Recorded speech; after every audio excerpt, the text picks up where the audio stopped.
bahkan kita bertentangan dengan apa yang diperjuangkan oleh pemerintah setempat dengan apa yang diperjuangkan oleh masyarakat. Wah, Nah, sehingga itu bertentangan. prosesnya lama. Iya. Kenapa? Karena masyarakat menginginkan jalan yang layak lewat di depan rumahnya, bukan dilewat di hutan yang di atas rumahnya. Iya.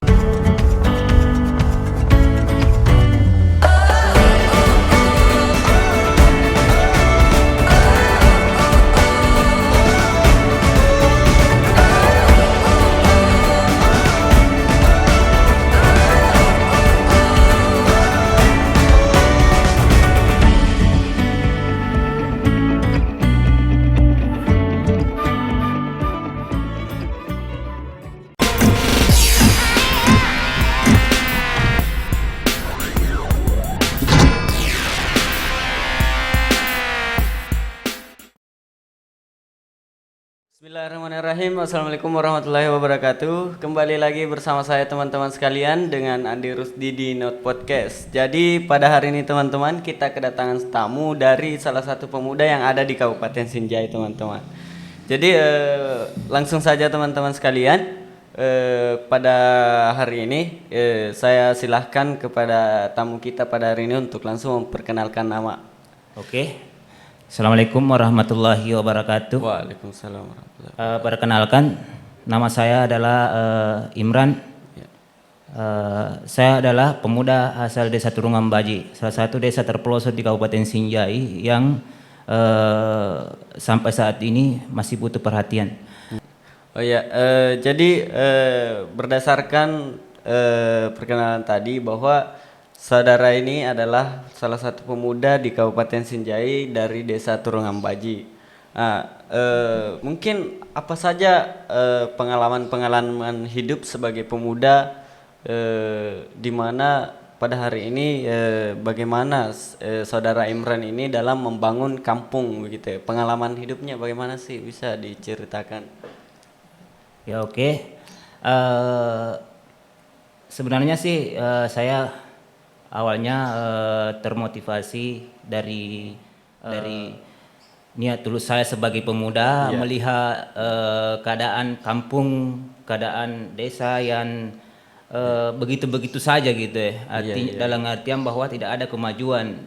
Sementara di sekitar kita banyak keluhan-keluhan masyarakat yang butuh untuk disuarakan. Dalam artian bahwa masyarakat itu adalah sebagai pemangku hak dalam menyampaikan hak, apalagi namanya aspirasinya itu sangat sulit di tengah kehidupan. Padahal waktu itu kan dalam artian masih keterbatasan informasi ke publik gitu ya. Makanya dari itu saya berinisiatif atau tersadar dengan sendirinya dari lewat dengan keadaan-keadaan yang ada di sekitar saya pada waktu itu. Saya tergerak untuk bagaimana sih kampung saya ini bisa seperti kampung-kampung yang lain gitu, khususnya di Kabupaten Sinjai gitu. Kabupaten Sinjai. Iya. Gitu. Oh ya, jadi berdasarkan apa sih motivasinya begitu? Jadi motivasinya tadi adalah melihat keadaan sosial yang butuh perhatian khusus. Misalnya kayak misalnya keadaan-keadaan sosial dari segi ekonomi, infrastruktur dan lain-lain sebagainya kan itu butuh perhatian khusus. Jadi dari segi pendidikan sendiri saudara Imran ini kuliah kah atau apakah misalnya dari pendidikannya untuk sehingga bagaimana saya ini sebagai seorang pemuda, misalnya kalau misalnya kita kan berpendidikan seharusnya kembali untuk membangun kampung.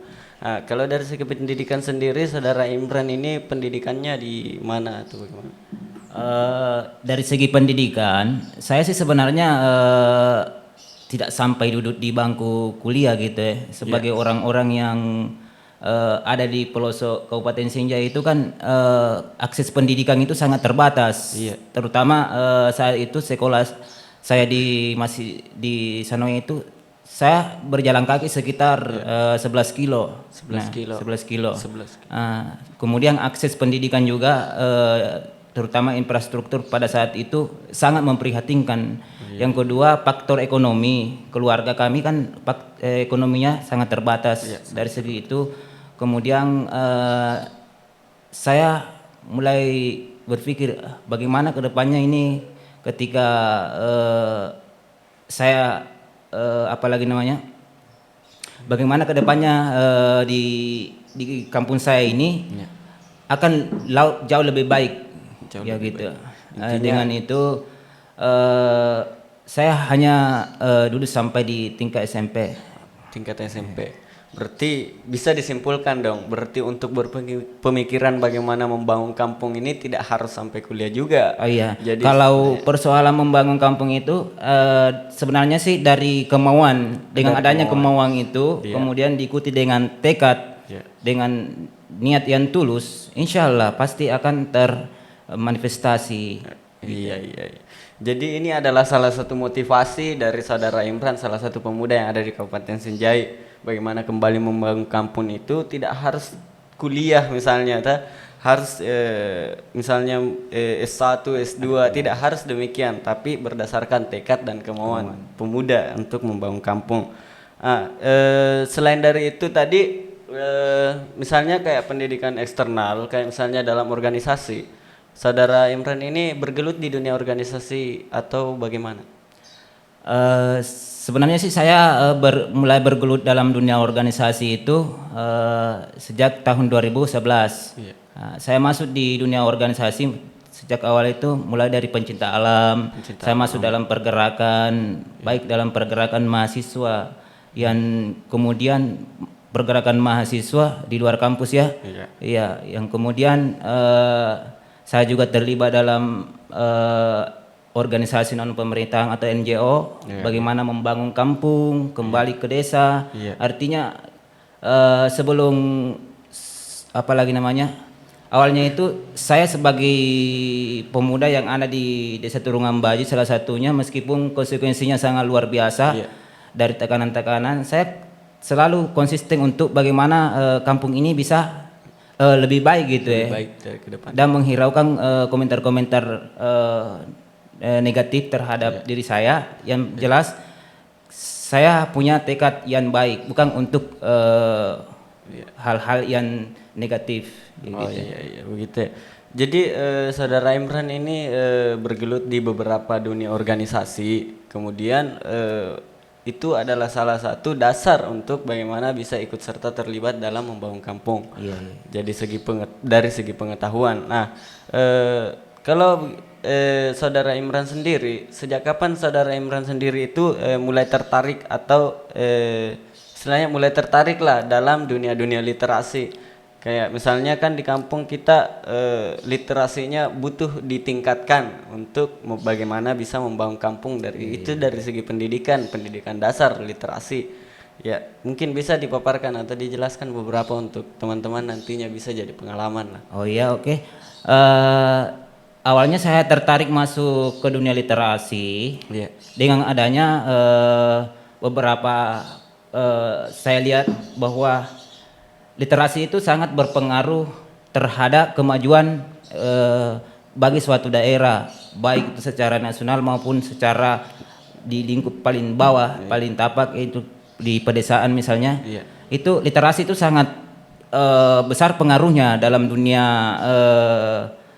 dunia apalagi namanya ini Pendidikan atau gitu dalam ya. membangun kampung. Iya, misalnya. membangun kampung, terutama membangun kampung. Iya. Saya tertarik dengan adanya beberapa isu kemarin di Desa Turungan Baji itu. Salah satu yang membuat Turungan Baji maju itu dengan adanya dukungan dan pengaruh literasi itu sendiri. Dengan itu saya tertarik untuk membangun apalagi namanya, bagaimana saya bisa masuk ke dunia literasi itu sendiri dan kemudian melibatkan beberapa pemuda supaya bisa tertarik bagaimana sih literasi itu dengan dibuatkan wadah dengan salah satunya membangun taman baca di Desa Turungan Baji. Iya gitu. Berarti jadi kalau begitu istilahnya kan literasi ini adalah salah satu awal dari bagaimana kita bisa aktif dalam membangun kampung misalnya. Kemudian kalau begitu sejak kapan saudara Imran sendiri mulai aktif dalam pergerakan kepemudaan untuk membangun kampung, khususnya di Desa Turungambaji. Bagaimana? Khususnya kalau di Desa Turungambaji, saya mulai itu pada tahun 2013, dari 2013. Kalau tidak salah waktu itu dengan adanya isu tentang masalah hutan di Kabupaten Sinjai, yang salah satu korbannya adalah masyarakat adat itu sendiri. Masyarakat. Kenapa sih masyarakat adat yang selalu menjadi korban dari apalagi namanya ini, menjadi korban dari suatu hukum misalnya gitu. Artinya hukum kan harus berlaku adil. Sejak dalam pemikiran pada waktu itu saya mulai bertindak gitu ya. Oh, kenapa sih begini? Ya begitu. Oh, jadi istilahnya bagaimana problem awal sehingga istilahnya salah satu masyarakat itu yang tadi apa, masyarakat adat ya? Iya. Oh iya, masyarakat adat. Berarti di Desa Turungambaji adalah salah satu wilayah masyarakat adat. Kemudian bagaimana bisa terjadi hal tersebut bahwa masyarakat ini menjadi korban dari salah satu penegakan hukum yang mungkin maksud saudara Imran ini tidak adil menurut saudara Imran. Mungkin bisa dijelaskan. Kalau saya melihat bahwa kenapa sih masyarakat adat itu menjadi korban dalam penegakan hukum tentang kehutanan itu sendiri. Itu kan pada saat sebenarnya sih pada kebijakan Orde Baru itu ada yang namanya disebut penyeragaman struktural. Artinya dari sebelumnya ini disebut gelaran di Turungambaji itu sendiri kan gelaran. Nah, itu harus diserentakkan menjadi dusun semua, sehingga mau tidak mau sistem kearifan lokal ini tercerabut dengan sendirinya berlahan-lahan. Artinya masyarakat seolah-olah dicerabut dari kearifan lokalnya itu sendiri dengan adanya kebijakan-kebijakan semacam apalagi sebelumnya bahwa hutan adalah bagian dari hutan negara. Itu bagian dari salah satu bagaimana antara kearifan lokal, misalnya masyarakat itu sangat butuh yang namanya hutan yang ada di sekitar lingkungan itu sendiri. Dengan adanya kerajingan-kerajingan membuat rumah itu melalui dengan pemangku adat, dengan apalagi namanya dikeluarkannya ini sebagai tanah adat menjadi tanah negara, itu tidak bisa lagi, harus melalui izin dari pihak yang terkait melalui kehutanan. Dengan itu melalui MK 35 kemudian masyarakat adat itu sudah dikembalikan kembali haknya oleh negara, oleh MK 35 itu, bahwa tanah adat bukan lagi tanah negara. Dengan itu masyarakat kembali bisa, tapi tidak lagi seperti awalnya karena beberapa hal, ada faktor lingkungan juga, faktor agama, faktor dan lain-lain. Ada beberapa juga ya, faktor modal juga. Sehingga yang jelas kelembagaannya ini tercerabut karena adanya penyeragaman struktural. Gitu. Berarti itu adalah salah satu hal-hal yang berpengaruh bagi masyarakat adat juga. Iya. Jadi pada dasarnya bahwa masyarakat adat di sana itu, khususnya di Desa Turungambaji, kan masuk wilayah masyarakat adat. Jadi masyarakat adat di sana itu butuh yang namanya hutan untuk satu kreativitas masyarakat adat. Ya, jadi begitu ya penjelasannya. Kemudian tadi pembahasan terkait literasi. Nah, kalau di literasi itu sendiri, Saudara Imran kan sudah membuat satu wadah yang namanya Taman Baca untuk baik itu dari segi pemuda maupun anak-anak untuk membangun dasar daripada literasi mereka. Jadi inti dari membangun kampung adalah bagaimana meningkatkan literasi di dalam desa. Jadi begitu ya penjelasannya. Kemudian di Desa Turungambaji sendiri, Saudara Imran ini berjuang untuk membangun kampung, termotivasi untuk membangun kampung itu sendiri atau pada awalnya bagaimana? Pada awalnya saya hanya beberapa orang yang kemudian berinisiatif bagaimana sih kampung saya ini bisa kayak seperti kampung-kampung yang lain gitu yang lebih sejahtera gitu. Eh, saya banyak termotivasi oleh Kakanda Burhan SJ. Pada saat itu dia pola pikirnya sangat luar biasa.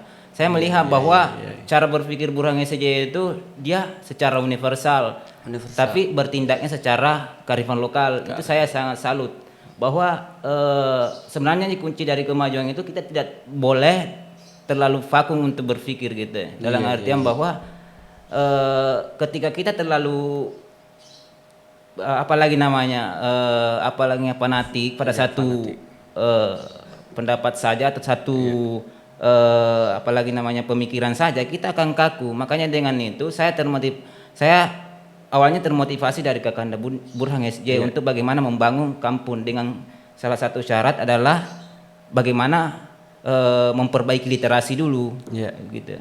Memperbaiki literasi. Jadi pada saat saudara Imran sendiri apalagi namanya membuat satu wadah, bagaimana sih dukungan dari pemerintah itu sendiri atau masyarakat, dukungan pemerintah dalam meningkatkan wadah yang saudara Imran ini sudah buat untuk peningkatan literasi di dalam Desa Turungan Baji itu sendiri? Sejak saya berjuang di Turungan Baji itu saya sih kalau persoalan dukungan saya kira tidak ada sebelumnya, karena dukungan dari pemerintah setempat itu bahkan untuk pendirian rumah baca sendiri itu bahkan kita dari sekian lama baru bisa berdiri, padahal dari pemerintah setempat itu dia melihat secara langsung. Yang kedua dari dukungan terkait dengan perjuangan kami untuk bagaimana kampung saya lebih baik itu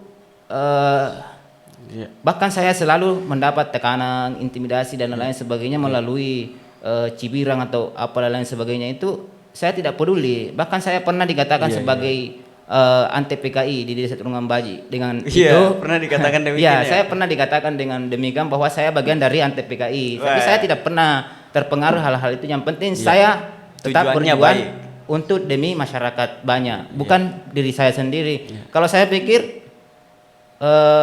apa sih untungnya kalau persoalan untung untuk diri saya sendiri, tapi saya tidak pikir itu. Tapi saya pikir bagaimana apalagi namanya bagaimana kampung saya lebih baik, bagaimana masyarakat ini kehidupannya lebih baik. Nah, itu. Kemudian saya juga sering mengadakan apalagi namanya musyawarah-musyawarah yang ada di kampung sendiri melalui pemuda, baik itu secara apalagi namanya beberapa orang saja ataupun musyawarah bersama masyarakat. Kita sering melaksanakan itu dengan bantuan-bantuan dari kawan-kawan mahasiswa yang datang sendiri di kampung, bagaimana caranya mengajarkan tentang bagaimana caranya lebih baik gitu. Gitu. Iya. Jadi berdasarkan informasi yang saya dapatnya di Desa Turungan Baji itu dulu infrastruktur itu diperjuangkan oleh masyarakat bersama pemuda. Jadi apakah saudara Imran terlibat di situ dalam memperjuangkan infrastruktur yang ada di Desa Turungan Baji? Mau dibilang tidak, ya. Kenapa? Karena sejak awal saya sering mempengaruhi saya sering mengajak masyarakat untuk hal-hal lebih baik. Yang jelas, yang penting jangan melakukan perusakan.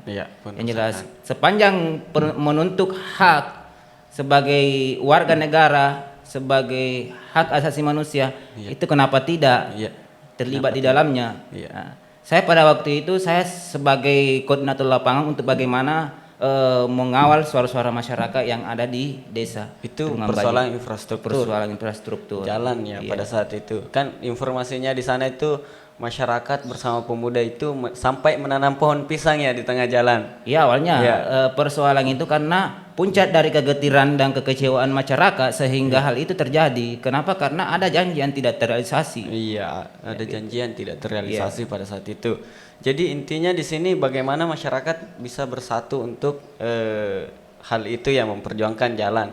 Nah, pada saat itu memperjuangkan infrastruktur yang ada di Desa Turungambaji itu sendiri, apakah ada beberapa dukungan dari pemerintah setempat, misalnya pemerintah setempat atau pemerintah kabupaten, bagaimana bisa gerakan atau perjuangan masyarakat bersama pemuda ini untuk infrastrukturnya itu ditindaklanjuti atau bagaimana?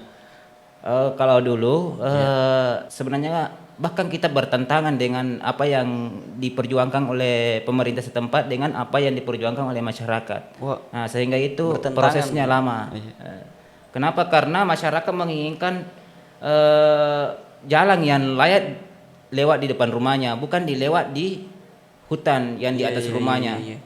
Eh, Awalnya kan masyarakat itu kan yang ada di Turungambaji itu berpisah-pisah gitu, tidak satu jalur. Tidak satu jalur. Pada saat pemerintahan dulu itu masyarakat menurut informasi dari tetua-tetua adat, masyarakat itu kemudian diinstruksikan bagaimana tinggal di satu jalur jalan itu, kemudian dibuatkan jalan. Nah, setelah jalan ini dibuatkan dan masyarakat pindah ke jalan itu, tiba-tiba dipindahkan lagi ke atas mau dikerja. Makanya masyarakat itu bingung juga, bingung, bercampur kecewa gitu ya. Iya.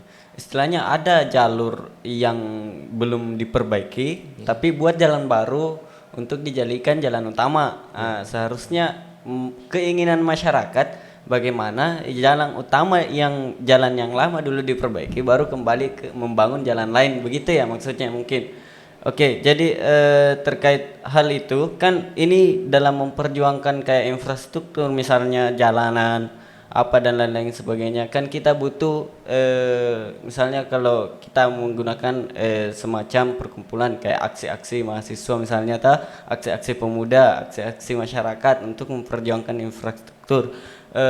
Bagaimana saudara Imran sendiri ini untuk merangkul pemuda dan masyarakat dalam memperjuangkan infrastruktur yang ada di Desa Turungambaji itu sendiri? Untuk merangkum pemuda itu sebenarnya dari awal kita jangan pernah menciptakan ketergantungan atau menciptakan ketergantungan dalam arti bahwa jangan pernah mengimbing-imbingi pemuda itu dengan bahwa ada piwam baru kita bergerak. Artinya kita harus sebenarnya kan untuk masalah itu kita bisa selesaikan ketika kita bersatu.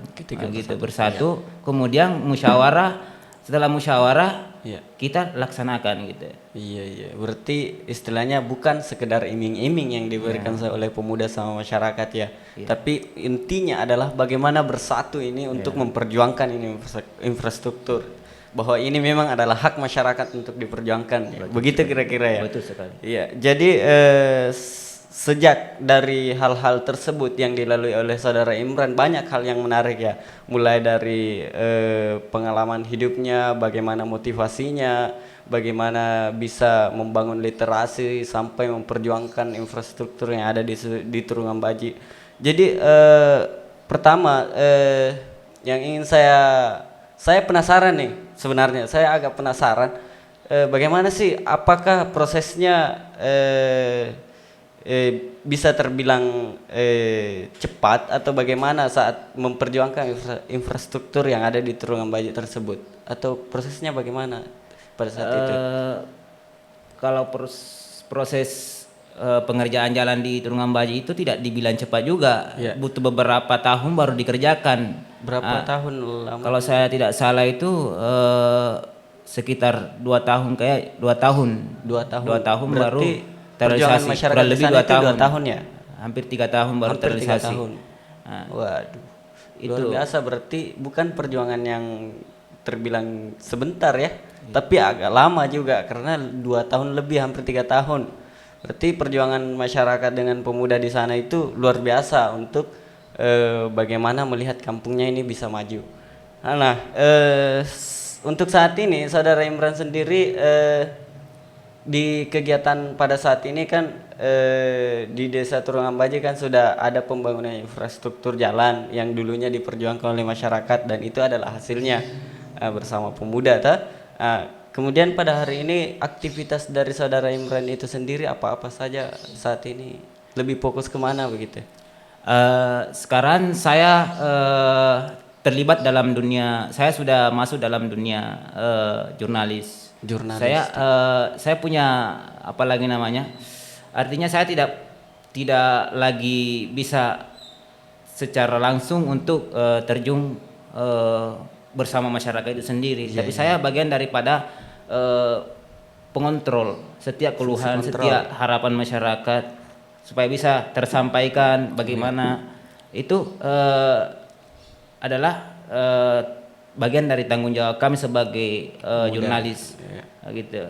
Tapi tidak bisa lagi sebagai bagian daripada apalagi namanya itu ya, Pemuda yang pemuda yang ada di sekitar itu aktivis ya, misalnya gitu. kayak begitu. Jadi istilahnya lebih ke fokus ke jurnalistik ya pada saat ini, yang dulunya di awal karena tekad dan keinginan untuk bagaimana menciptakan perubahan di kampung, kemudian merangkul pemuda dan masyarakat untuk bersatu, lalu membuat sebuah literasi sehingga kembali menjadi jurnalistik pada saat ini. Itu luar biasa. Itu bisa jadi motivasi untuk kita semua. Seperti saya misalnya, itu juga bisa jadi motivasi tersendiri.